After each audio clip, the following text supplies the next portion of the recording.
Good morning. I'm Melissa, and this is my friend Jennifer. We are real moms, and we have real tips. We want you to grab your coffee, come take a quick break with us. And today we are going to be discussing summer learning loss. I know, really exciting. It sounds tragic. Summer break is just like right upon us. I love having my kids home. We go play, we go to the pool, we take a vacation. Finally, it's nice to just be kind of loosey-goosey with our schedule. Absolutely, and I'm so sick and tired of making school lunches, and I'm tired of making the kids do their homework, and so I feel like summer's a break for moms, right? You know, more than the kids. Right. So before we all check out for the summer, though, did you know that most students lose 2.6 months of grade level equivalency in math skills over the summertime?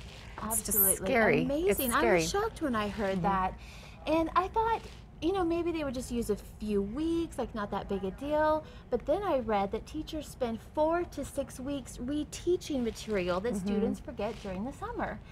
So I guess as moms, we can't totally just check out. We kind of need to have a game plan to help our kids when they get back to school in August. So. Exactly. We have to be responsible for that brain drain. So that doesn't mean we have to take all the fun out of it. We just need to be mindful to turn some of our activities into learning ones. So the first thing to do is to ask your kids' teachers what subjects they feel like your kids specifically need to work on during the summertime, so they can give you an idea, reading or math. And then here's some daily activities you can do.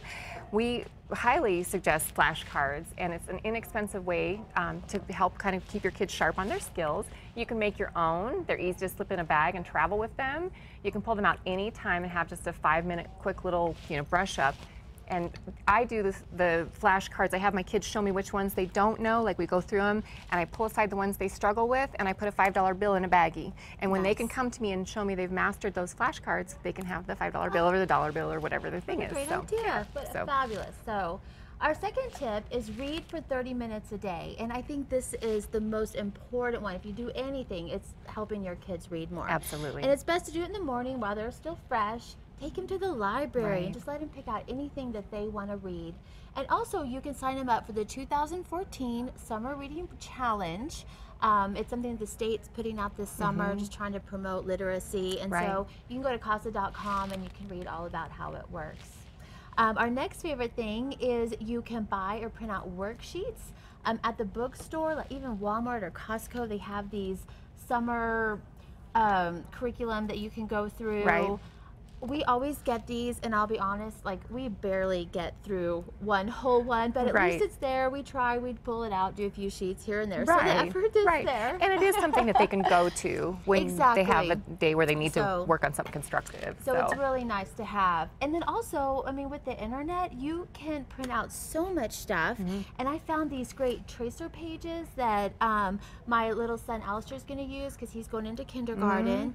And then for my son Duncan, he's going into 4th grade, and there's cursive, and I'm going to teach him cursive. That's fantastic. So we have a whole bunch of links to wonderful websites with these printable worksheets on CASA.com. And the kids actually like to kind of pick them out too when you print them out, so that's fun.